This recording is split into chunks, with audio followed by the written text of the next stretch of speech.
and Moyale were never constructed. The roads were later on launched when we were done with school. Madam Speaker, I want to affirm and assure the presidency and the executive that road brought a lot of development in the northern parts of Kenya. The banditry along that road reduced. There were centers coming up. Students were going to schools. My school, for example, St. Teresa's only had students from within Isiolo, Meru, and Samburu County, and Marsabit County. And Madam Speaker, right now, I was just there, and I'm going there for the Women's Day this weekend. And Madam Speaker, there are students from all over studying in that prestigious school, which was locked off by inaccessibility. Bishop Cavalera School, also in Marsabit County. I am I'm a witness that development and opening of these roads will secure the region. When we open up, for example, the Maralal-Baragoi route, we will have a lot of centers coming up. We will have more surveillance. We will have our security forces and agencies traveling very smoothly, relying timely information. Because sometimes you might gather intelligence and information, but it takes years to reach to the relevant authorities to utilize it. There are so many schools that are displaced right now, and some are very closed. Several schools in Samburu West and Samburu North constituencies have been closed. When we have this road, I am very sure, and I even assure the President of Kenya, His Excellency William Ruto, that once we have that road, I am very sure a lot will heal the region. Madam Speaker, we know that there is that notorious belt within Samburu County, which is bordering Baringo and West Pokot and Turkana County. The road actually passes through that belt. And you can imagine, it will develop an open and linking infrastructure between the 4 counties, Laikipia included. The other day, our retired president, His Excellency Uhuru Kenyatta, gave us a road from Nyahururu to Maralal. Today, I can go with my small Mercedes-Benz from Nyahururu to Maralal town. The car will not be spoiled, and the car will not, and I will not be attacked. So we have seen the consequences of development. We have done so many things over and over again. We have done disarmament. We have done, people have been sentenced. We have arrested people who have been accused of taking part in banditry. But these have not borne any fruits. How about we change tact and open up the region for development? I'll be very excited when the president or the executive gives us, through the Ministry of Irrigation, I'll be very happy when they give us water and boreholes so that I can take my people into agriculture, and then we can reduce the number of livestock to avoid attracting our enemies or thieves. Madam Speaker, I am very sure that also the livestock that has been stolen is always ending up somewhere. The government needs to, the executive needs to give us a true data of where this livestock has been going. Has it been going to Kenya Meat Commission? And who are the major importers of beef from Kenya? Then that way we can develop a linkage between the business of beef and the banditry. Lastly, but not least, Madam Speaker, there are also some notorious multinational organizations and corporations operating in the north. I know that so many of them are involved in carbon trading. And I know that there are no sufficient laws in this country to regulate the harvesting, the trading and use of carbon credits. I know that right now, the world is thirsting on our very lush green forest and tampered and polluted forest for carbon credits.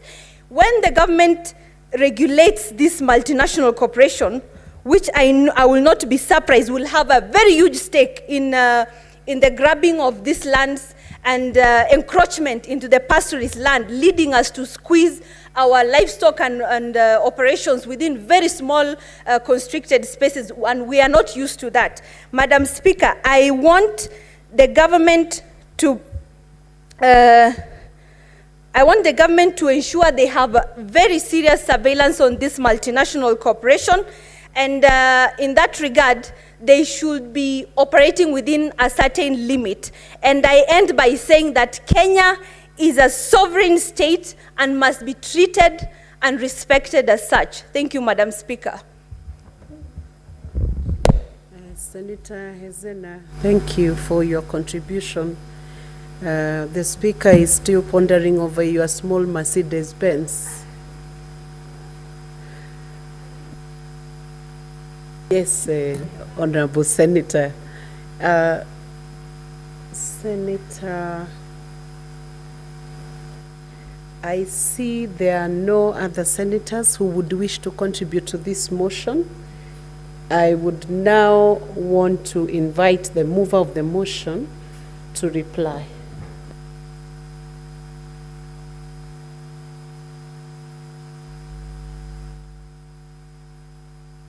Senator Cheptumo, hold on a minute. Can you approach the clerk's desk?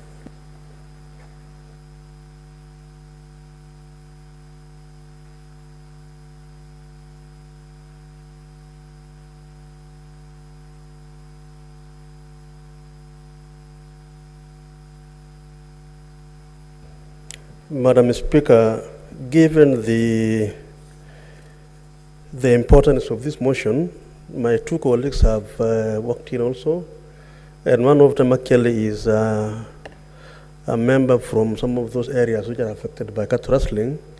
I would plead that you can give them a moment to make contribution on this motion. Honorable Senators, this is an exceptional request, and I will allow it because of the counties that you come from. But in future dates, you should be on your seat and pressing the button so that we can see your intention to speak to the motion. So I'll invite Senator Murgo to contribute.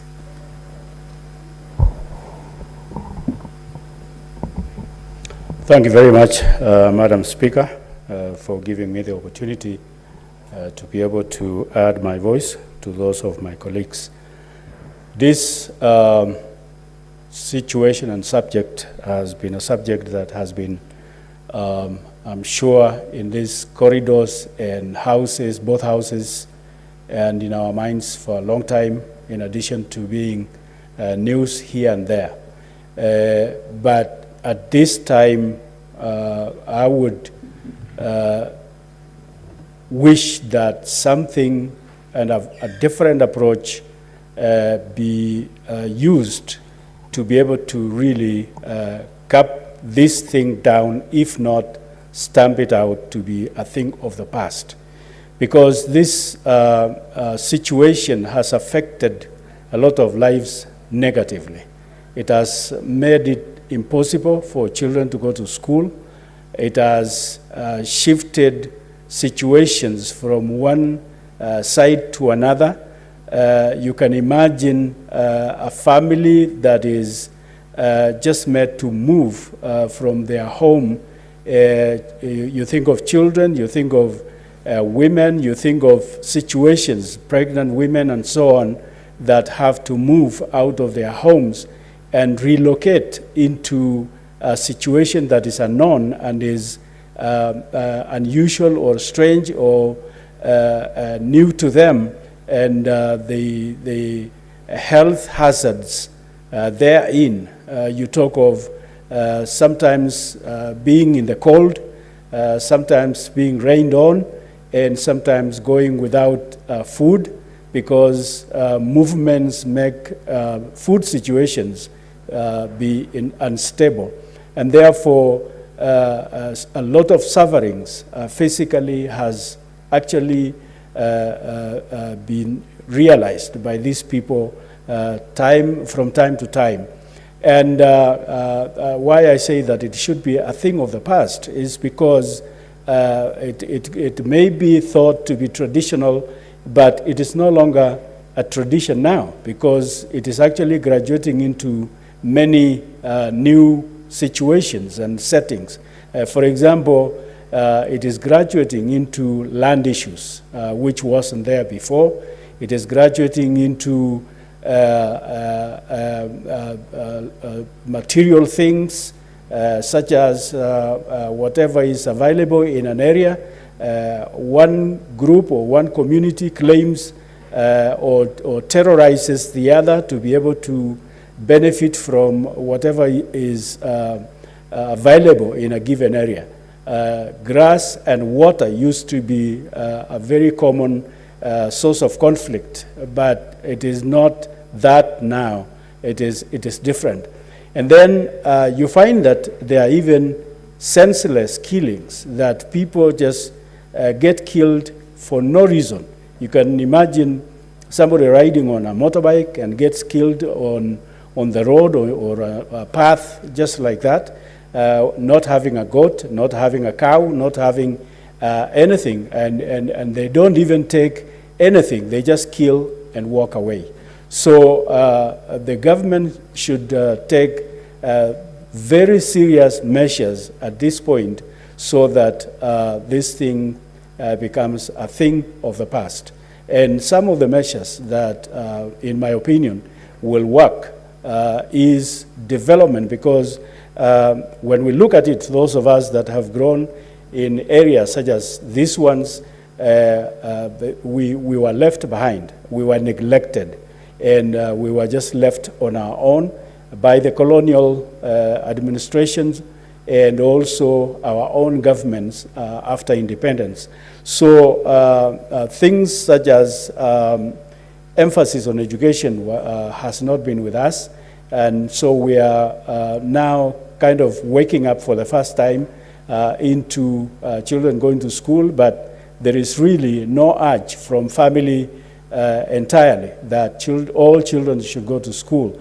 And therefore, a way should be made so that children from these families are taken to school. If it need be, force that used to be used in the colonial time may be used. I went to school myself because of the chief coming to my home and telling my father that this boy has to go to school or you go to jail. So my father had no option but to let me go to school, or actually surrender me to go to school. And therefore, so that every child goes to school, because as far as I know, unless all children go to school, these people will continue to lag behind, and these people will continue to cause mayhem to other people, to their neighbors, and so on. And so emphasis should be on education. And then secondly, on other development activities, such as good health in the area, so that there is healthiness, and then provision of water as much as possible, so that diseases, waterborne diseases, such as typhoid and so on, are stamped out. And also roads that should be opened up in this area, so that these people are brought up to communicable situation, communicable living, and be able to have interaction with the modern world, so that they know and get to interact with what is happening now in the world and in the activities of today. And then the other thing that I would very strongly suggest is that the unfriendliness of our